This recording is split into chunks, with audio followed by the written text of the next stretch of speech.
Arguably, the essence or foundation of Buddhist teachings is the Four Noble Truths. Many other teachings can be seen as specific instructions or elaborations on how to live in accordance with these truths. As a collection, they can be understood as a comprehensive framework for addressing the fundamental issue of life, which is suffering, and revealing the path to liberation from it. With each sutta or list of precepts serving as a formula for this profound truth. It's worth noting, however, that the Buddha typically did not begin his teachings by introducing the Four Noble Truths.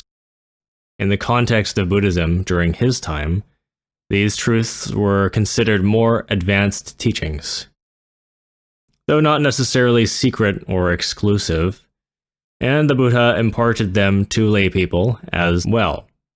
But they were not his initial or even secondary teachings. Instead, he often started lessons with foundational concepts like generosity, which is practiced in the form of giving and service to others. Another important aspect he emphasized early on were the dangers of indulging in sense pleasures and worldly attachments as part of a regular lifestyle, which he explained was the primary cause of suffering that arises out of ignorance. For instance, in the Upali Sutta, when the Buddha was teaching a householder who was not a monk but relatively new to his teachings, he started his lesson by introducing the practice of generosity. Then he would explain virtue, or sila, and eventually emphasize the detriments of entertaining sense pleasures and mental attachments. And those dangers lie in our tendency to become fascinated and addicted to the allure of beauty in everything and the pleasures we experience in the physical world. This preoccupation with things that are visually beautiful or otherwise sensual are the main obstacle that distract us from the activities and actions that are more wise and meaningful in life. The sensual life is also a lifestyle that still causes a great deal of harm to everyone, including ourselves, even when we're not criminals. And finally, after having explained the consequences of sensual life, as well as the benefits of renunciation and meditation and such, he would explain the formula of the Four Noble Truths. Now, regarding the wording of the title, Four Noble Truths, many scholars believe that it's not an ideal translation of the Pali phrase, since they essentially explain that it's not the truths themselves that are noble, but that only people who are of noble spirit, people of virtue who are pure and can live according to these truths are noble. And in fact, these truths are called truths because they are fundamental realities or laws of existence. Now, the Buddha's first sermon is perhaps the most well-known descriptions of the Four Noble Truths. The term first sermon is somewhat misleading, as it's very unlikely that the initial discourse the Buddha had with his earliest followers resembled anything of the comprehensive sermon that we have today, just because of how much was added onto it later. But nonetheless, at its core, the Four Noble Truths remain unchanged. The first truth states that the nature of existence is suffering, which for all sentient beings is inevitable. In the context of the Noble Truths, dukkha is the term for suffering, and it can also mean distortion or delusion. He explains that suffering occurs during birth, illness, aging, death, as well as the experience of pleasurable sensations, the loss of pleasurable sensations, and the inability to obtain what one wants. On top of this, it's also taught that this suffering perpetuates with constant rebirth within the 6 realms of life due to the 5 aggregates of clinging, which are psychological, but also elements found in nature. Dukkha encompasses suffering in all of its forms and severities. So scholars also understand it to often mean unsatisfactoriness. And that's a very appropriate term too, because for many of us who have the luxury to watch a video presentation or listen to a lecture, the kind of suffering we experience in first world countries is primarily just inconvenience and dissatisfaction. So dukkha includes the unsatisfactory nature of existence, which is that we never truly get what we want. Of course, physically or in terms of accomplishments, we often do get the things we want, but oftentimes we realize that we chose the wrong thing, or it wasn't what we expected, or we get used to it after a while and get bored. So that sense of dissatisfaction persists. This is especially noticeable as time goes by. We get that latest iPhone, or DSLR camera, or car that we've been saving up for. We enjoy it for a bit, but then, oh, what do you know? Another iPhone comes out. One that's supposedly better. Or a next level Canon EOS camera comes out with 60 megapixels. But your trusty lenses are no longer compatible with the lens mount. Or you realize that your car isn't reliable and is costing you hundreds of dollars every couple of months to maintain it, ad infinitum. All of us are familiar with this kind of feeling of constant dissatisfaction. But I think most of us aren't that fazed by it because we always just turn our attention to the next indulgence before becoming too unhappy. Now, he also adds briefly in the end that the 5 aggregates of clinging perpetuate our suffering. The 5 aggregates are known as the 5 skandhas in Sanskrit. Other terms used in Buddhism include samskaras or khandhas, which are plural pronunciations of those terms. And that's because these are technical terms I've explained in introductory presentations that are, in short, these vast collections of mechanical aggregates or defects that filter and condition consciousness and give humans and creatures what we know as a subconscious or instinctual animal mind. We have so many of these aggregates in our mind, and there's so much of it that we identify with them and unknowingly define ourselves by them. At any rate, all things within existence inevitably pass, so the things we obtain are never reliable. That's another reason why even when we're not experiencing a lot of physical or emotional or crude suffering, dukkha continues to pervade our lives because we are dissatisfied. At the same time, we accrue karma when we feed desire, and that's the component that makes life truly painful and turbulent. The second noble truth states that the cause of this intrinsic suffering, which is called samudaya, meaning arising, referring to suffering that arises from a particular cause, the cause of this suffering is craving, or tanha in Pali. Tanha is also translated as thirst. The mental states of craving and aversion lead to suffering because they perpetuate insatiable desires and attachments to impermanent things. And if one wants to go deeper, the ultimate cause of suffering is ignorance of this and of cyclic existence. Various philosophies and major religions share this idea that life in some way or another falls short of offering complete happiness and satisfaction. It certainly isn't a concept that is exclusive to Buddhism, but what Buddhism teaches about the cause of the unsatisfactory nature of life is very specific.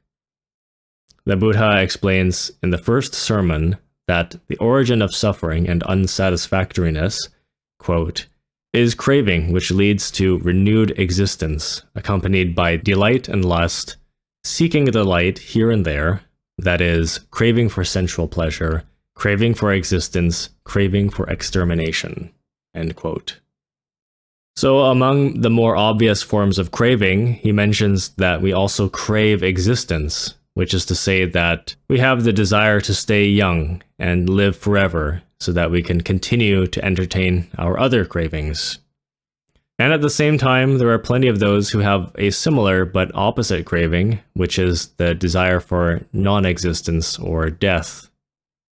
Now, there is a very precise mechanical process in nature that is constantly working within our subconsciousness and producing these consequences and dukkha, both mentally and manifesting in the physical world. It begins with ignorance of the first noble truth and is perpetuated by our indulgence in pleasures. The stages of going from desire to suffering or from desire to satisfaction are part of a terrific and elaborate process known as transmigration, which is the evolution and devolution of a soul as it passes through the various kingdoms, phylums, and genuses of nature over the course of millions of lives.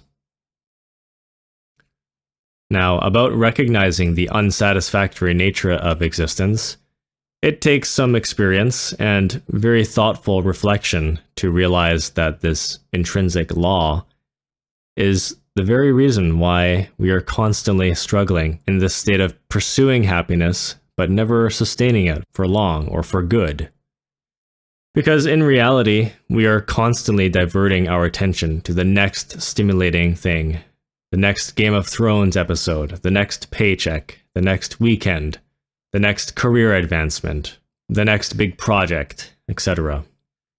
So in order to maintain awareness and austerity in the first and second noble truths, we study the Dhamma and we practice daily exercises like self-observation and retrospection or analytical meditation. The third noble truth asserts that there is a solution to end suffering. The cessation of suffering is called nirodha, which by itself means cessation.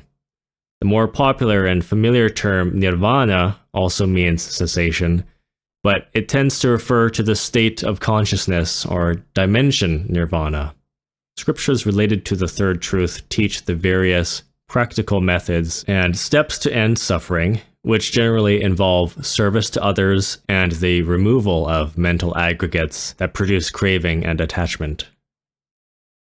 So, in this truth of cessation, it states that in spite of the perpetual suffering in existence, there is a way to end it in all of its forms, including the lingering of unsatisfactoriness, and the method is precise and universal and not arbitrary or accidental or exclusive to certain kinds of people. It is also a solitary work in that each being is fully responsible for their own spiritual growth. So it's impossible to get others to do the great work for you. And likewise, in most cases, you can't pay somebody else's karma for them. So, the solution to suffering is the renunciation of desire, which in a broad sense includes aversion or fear. In the first sermon, the Buddha says that the cessation of suffering, quote, is the remainderless fading away and cessation of that same craving, the giving up of and relinquishing of it, freedom from it, and non-reliance on it. End quote. So with proper practice, we must eliminate our desires and leave not even a small amount remaining. Finally, the fourth noble truth states that the method that leads to the cessation of suffering is the noble eightfold path, also known as the middle path. This is called the magga in Pali. The steps of the Eightfold Path consist of universal observances and mental practices that are founded on cosmic ethics. These steps are universal in that they can be implemented on any planet and in any galaxy. The path consists of a few aspects which are wisdom, that is to say, right view and right intention, ethics, which include right action, right speech, right livelihood, and meditation, which requires right effort, right mindfulness, and right concentration. Now, hours can be spent in explaining or learning about the Eightfold Path alone. It's an area of Buddhism that certainly deserves its own presentations. My lesson, Meditation and the Eight Limbs of Yoga, provides detailed instructions on what we can consider the Hindu equivalent to the Eightfold Path. The fundamental principle here is cosmic ethics. Everything we do in our daily life should be approached with the right attitude and perspective. And some habits have to be dropped altogether. We must study ourselves and utilize meditation regularly in order to comprehend the nature of life and be able to commit to an ethical lifestyle. When we take on this responsibility, we learn to work with the superior laws of nature so that our actions perpetuate beneficial results for everyone, as opposed to results that simply degrade one's conscience or influence people in a degenerative way. As for the noble truths in general, it's safe to say that we can view these cosmic laws as practical tasks, each one requiring both some intellectual understanding as well as visceral comprehension that we get from personal experience or contemplation, that is, in this context, meditation.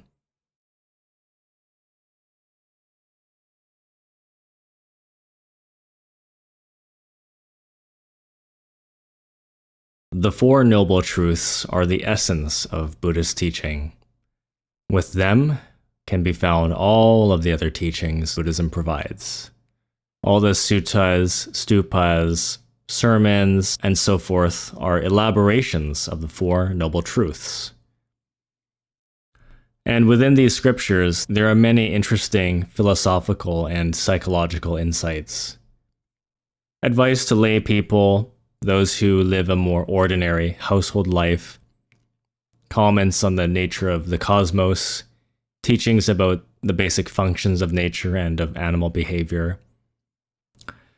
Many discussions that we can consider scientific, such as evolution and taxonomy,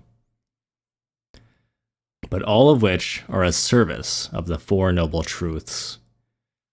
This is believed to be what the Buddha talked about in his first sermon, the one written after he attained enlightenment, and it marked his initial formal address to his fellow companions who were dedicated to rigorous asceticism.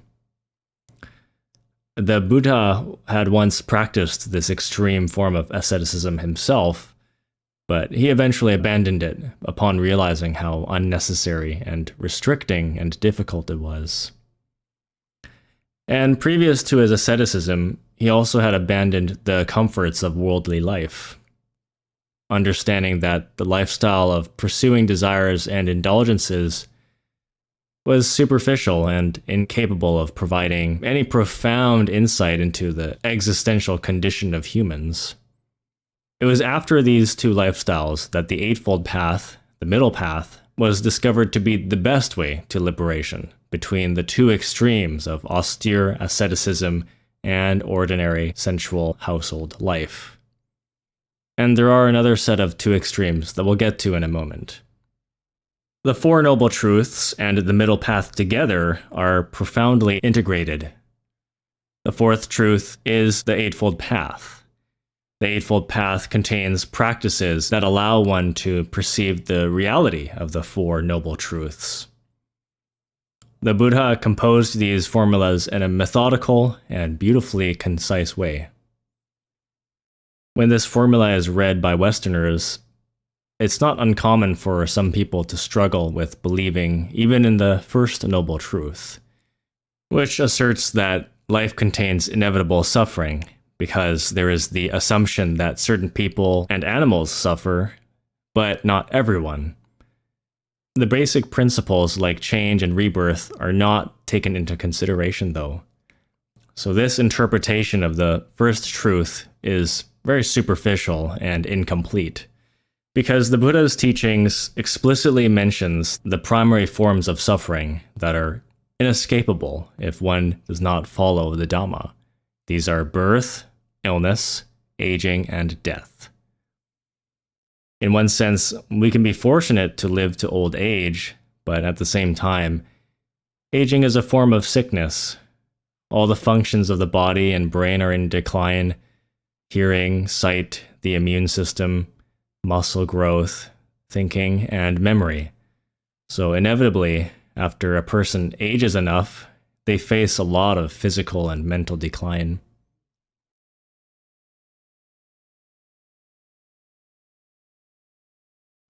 Now let's look at the relationship between death and the Four Noble Truths, since death is not considered the solution to the end of suffering in Buddhism. It's a fundamental Buddhist understanding that death is not the end of life for any creature. Death is not the cessation of suffering. It's not the solution. To explain this, let's summarize the Four Noble Truths.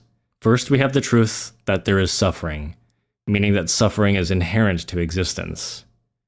It implies that at some point in life, you will experience physical or mental pain. Then there is the second truth, which is that craving is the cause of suffering. But if we investigate deeper into craving, we find that the reason we experience craving in the first place, and attachment in the first place, is because of ignorance. And true to the teachings, the ultimate cause of suffering is ignorance of the Four Noble Truths. The third noble truth tells us that there is a solution to end suffering. And the fourth truth states that the solution to suffering is the Eightfold Path. So the means to the end of suffering is not something that occurs randomly, accidentally, or exclusively to certain kinds of people. There are steps one has to follow. The Buddha is also very adamant that enlightenment is a phenomenon that always happens at an individual level. It's not something that's supposed to occur in groups of people at once.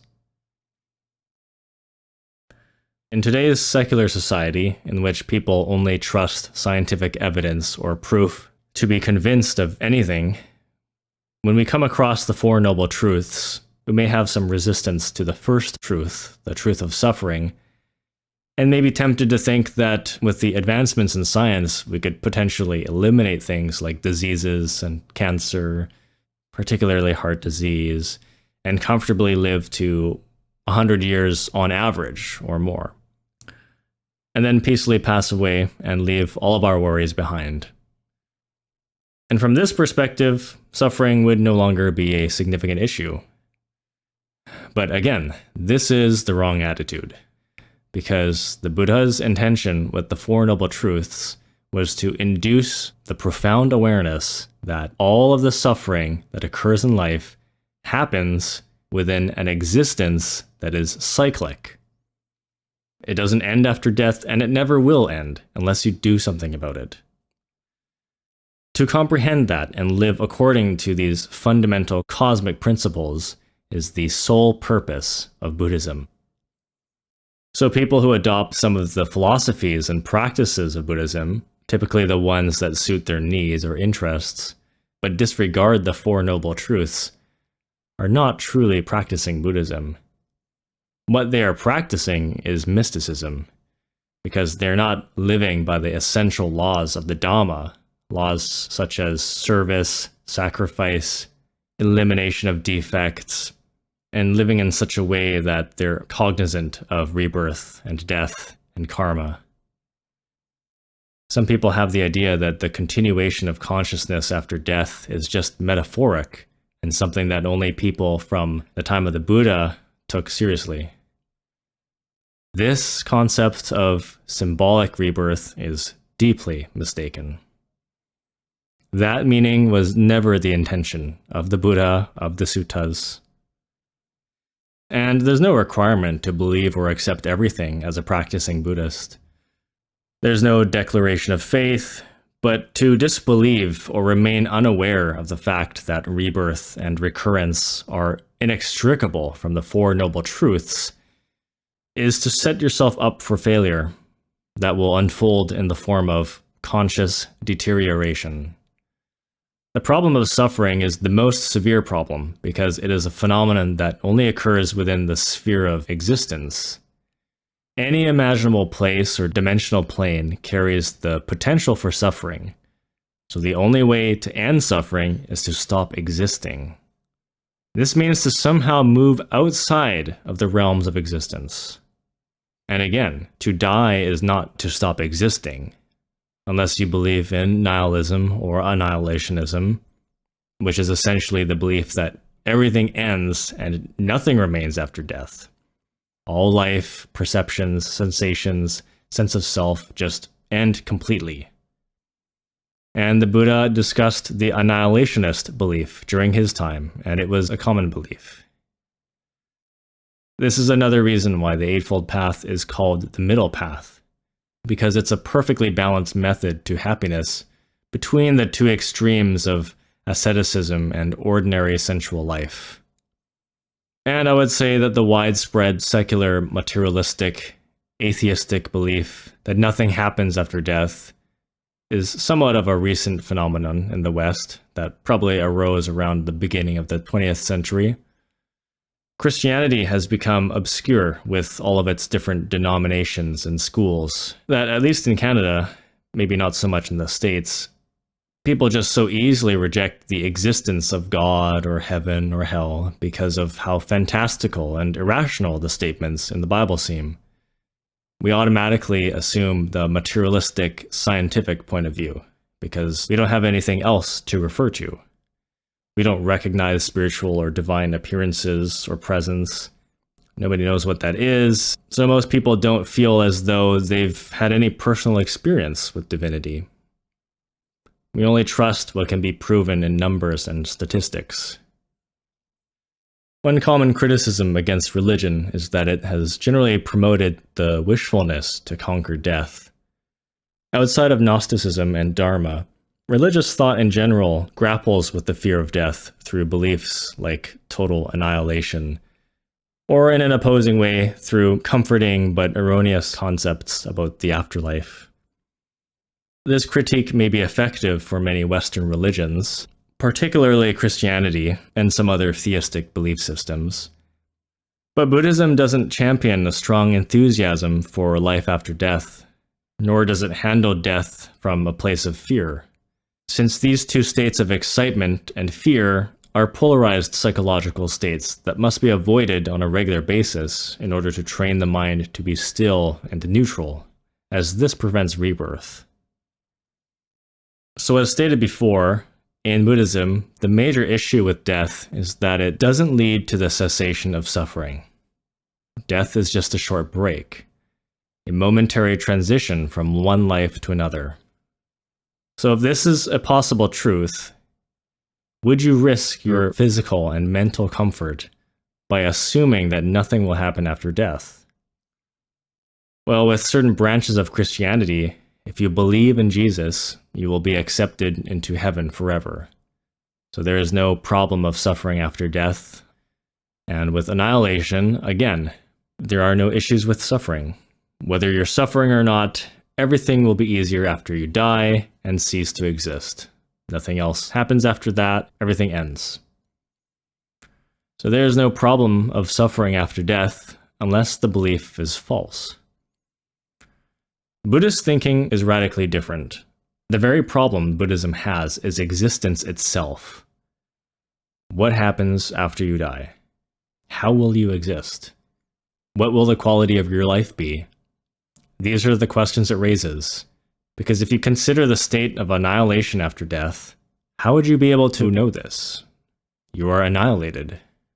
You would no longer have any conscious perception. How would you be able to confirm to everyone else that this is how everything finishes after death? You can't have personal insight into nothing. You can't have a revelation about death and perceive nothing. So it's only through some kind of continuation of consciousness after death that you could possibly claim knowledge about this. So in Buddhism, the motivation to end suffering is not the expectation of heaven or the fear of death. The motivation is existence itself, because suffering is intrinsically connected to life. The only solution to this is outside the condition of existence. That is the only place where suffering does not exist. If we go through the four truths again, suffering is intrinsic to life because all life is subject to endless change and stress. So that first law of suffering due to endless change right there is opposed to the idea of an eternal heaven or hell after death. The functions of nature as described by Buddhism are completely congruent with physics. Even the fantastical human psychic powers such as remote viewing, prophecy, or transference of consciousness are nowadays much more legitimate and believable because of our discoveries in quantum physics. But at a more fundamental level, the Buddhist conviction of basic processes like evolution and rebirth is perfectly congruent with scientific laws like the law of conservation,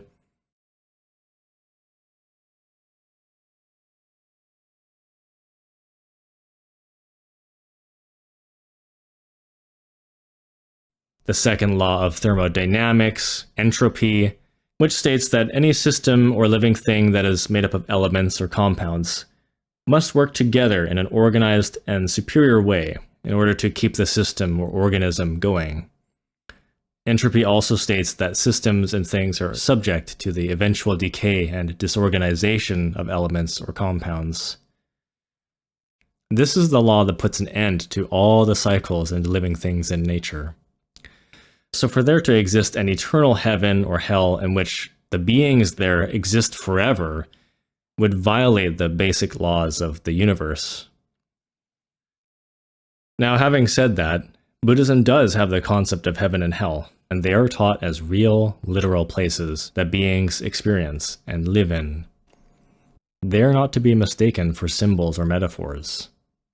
And in fact, Buddhism contains remarkably specific elaborations of the various levels and types of heavens and hells. The heavens, for example, are organized into ecstatic, sensuous realms with form, and more psychologically still and neutral realms that are formless, but nonetheless delightful. However, in spite of these places existing forever as places or dimensions, the beings that abide in heaven and hell do not stay there forever. And that is solely because their minds are still trapped within the condition of existence. This raises a concern with the concept of heaven. Heaven is generally viewed as a version of life that is free of problems, and for Buddhism, it's an existence that endures for an extremely long time, tens of thousands to millions of years just for one being. However, Buddhism doesn't see heaven as the solution to suffering. This is why it holds the perspective between the two extremes of eternalism, which believes in eternal heaven or hell, and annihilationism, the belief that absolutely nothing happens after death and everything finishes.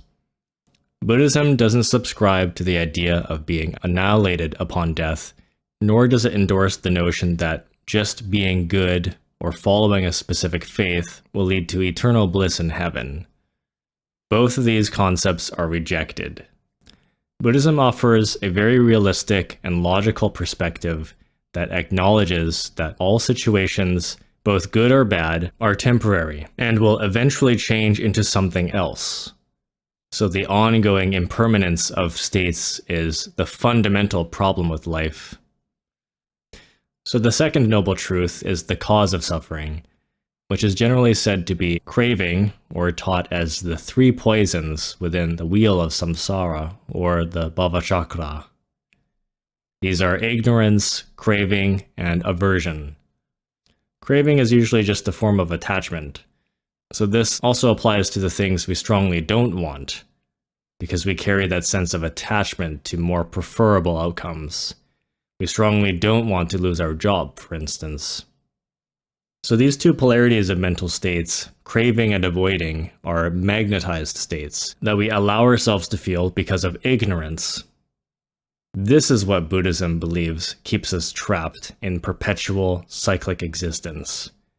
And this process is called transmigration, a linear process, with beings beginning evolution in the mineral and plant kingdoms, struggling through the animal kingdom to the heavenly kingdom, slowly passing through it and gradually descending back down again, devolving through the animal kingdom, reaching hell and slowly passing through the purification of hell over the course of hundreds or thousands of years, before revolving back again into a new round of evolution.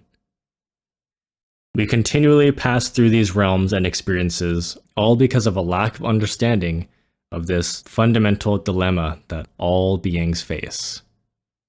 It's a dilemma that's caused by existence itself. So clearly, this is not something that one can escape from just by finding a better, fancier existence. The idea of transferring human consciousness into a computer to escape illness and death still carries the same inherent problem of perpetual continuation in existence. The only way to make it work is if you were to somehow ensure that the system could run without hardware and with an operating system that is somehow immune to the inevitable deterioration that entropy produces over time. In essence, ignorance lies in not recognizing the fact that there is absolutely no escape from the predicaments of cyclic existence. This awareness is at the heart of the Four Noble Truths. The third noble truth states that there is a means to the end of suffering. Sometimes we call this the truth of cessation, and the Sanskrit term for this cessation is nirvana. Another synonym for this is nibbana, which is the Pali term used in the Theravada tradition. Although nibbana refers to the cessation of suffering, it's really just the starting point of liberation, since as a psychological state and as a dimensional plane, it's still within the sphere of existence. Therefore, the beings there are subject to change and entropy. But this is where we start in our pursuit of happiness, and from Nibbana onward, there is the possibility of walking completely off the wheel of existence and suffering for good. And also, this initial step toward liberation is something that we realize during life. It's not something that we have to wait for until death. To become a resident of Nibbana simply requires that the mind becomes purified to a high enough degree. And many people in history have attained these heavenly forms of liberation. The Buddha, of course, accomplished this. His enlightenment was attained in one life. And those who don't attain enlightenment during life don't generally know what to expect after death, so it's better to attain a certain level of liberation when one is alive. This is a major distinction from the Christian concept of heaven as an everlasting condition of ease that only occurs after death, as the Buddha does not claim that such infinite realms exist, especially those that are only redeemable after physical death. So the right understanding about liberation is that unsatisfactoriness and suffering can and should be eliminated during life. This is carried out through rigorous psychological work. Now, as for the experience of eternal liberation from suffering by means of escaping existence, many people have asked what happens thereafter. And the Buddha clarifies that there is no continued existence upon reaching this level of enlightenment. And there are also many practitioners of jhana meditation who have experience in escaping the realms of existence. They explain that when a person's consciousness passes through and beyond all the levels of heaven, some of which are known as jhanas, they reach the dimension of non-existence, which is called neither perception nor non-perception, abbreviated as NPNNP. In this state of consciousness, only formations or proto-thoughts, as Delson Armstrong calls them, exist and arise here and there. The only thing that remains are the pre-manifestations of thoughts before their final formation. The only perception is of disconnected images, colors, patterns that are not recognizable. This is one of the most primordial states of consciousness one can abide in. The fourth noble truth states that the method to end suffering is the eightfold path, or middle path. Now, the true meaning and intention of the Four Noble Truths and other scriptures, as Buddhism spread throughout the West, has not surprisingly been diluted and personally tailored as the knowledge was passed on to modern philosophers and writers who've made their own interpretations of the suttas. So in modern times, and particularly in North America, Buddhism is most commonly practiced in a very incomplete and non-religious way. For many people here, Buddhism is treated as a supplemental philosophy that we incorporate into our modern secular lives. Just something to help us with our tendency to get distracted frequently, or something to help us with our everyday anxiety and worries. A guide of ethics and good habits that promote our overall quality of life. We have these very personal and unique applications of Buddhist philosophy because the majority of people here are either brought up as non-religious and scientifically secular or Christian. So this way of practicing Buddhism fits into our lives nice and well, but ultimately has no effect on the problem of continual suffering. So many modern writers who've rewritten Buddhist scriptures in English for us to use have altered the original texts to suit our needs as secularists. And it tends to be that the most crucial and fundamental concepts, such as rebirth, karma, interdependence, heaven, and hell, have been tailored for us with vague, speculative, and metaphoric interpretations that are not congruent with the intentions of traditional Buddhism. This is mostly how it is with Buddhism in the West. Most Buddhists are not monastics. Our society has become so removed from religion and so attached to sensual life that whenever we come across something we don't like in philosophy, we make up the most ridiculous, stubborn excuses to discredit it. We say things like rebirth and hell are just metaphors for certain conditions we find ourselves in. Or we say that this or that line in the Bible must have been sneaked in at some point by power-hungry priests. And I didn't make that one up. I've heard someone say that before. All because he didn't want to admit what the Bible was stating about the broad and narrow paths or roads, which is Matthew 7, lines 13 and 14. Or we say that the Gnostic speaker's teaching is fear-based, even though the organization is non-profit and the teachers are anonymous. So what are they getting out of it? So for this reason, there are numerous movements in Buddhism that are mostly North American creations. I'm not talking about traditional schools of Buddhism like Theravada, Mahayana, Tantrayana. No, these are very new, modern movements, mostly coming from North America, created by many people who, frankly, don't want to grow up and face the reality of traditional Buddhism. So we have agnostic Buddhism, atheistic Buddhism, secular Buddhism, and so on. These movements are flatly in denial of the historical sutta orientation because they attempt to ignore, disregard, and or replace what the suttas say about reincarnation, rebirth, and the perpetual suffering of existence. And it's understandable that writers want to create slightly modified versions of Buddhist scriptures that may be better accepted by Westerners. But there comes a point where the modifications and interpretations really defeat the original purpose of Buddhism. And as for the suttas themselves, they become disgraced by these alterations. In the original suttas, you will find the phenomenon of endless birth and death mentioned hundreds of times in different places. The attitude of the suttas is very severe, and nearly everything is intended to be taken literally.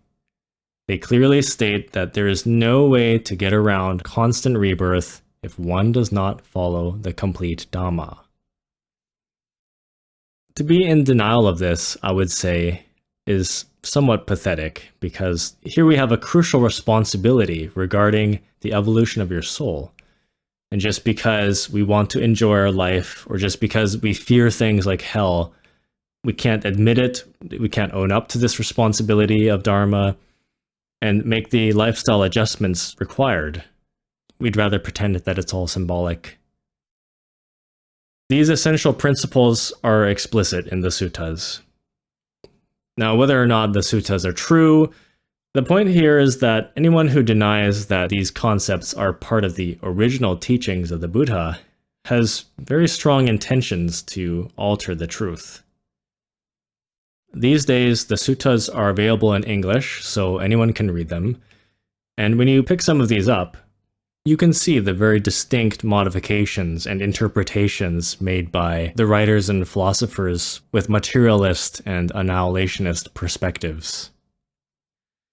And many Christians identify as Buddhist Christian, where they simply come across Buddhism and they want to somehow reconcile it with Christianity. But due to a lack of investigation, many of them think that Buddhism provides an eternal heaven.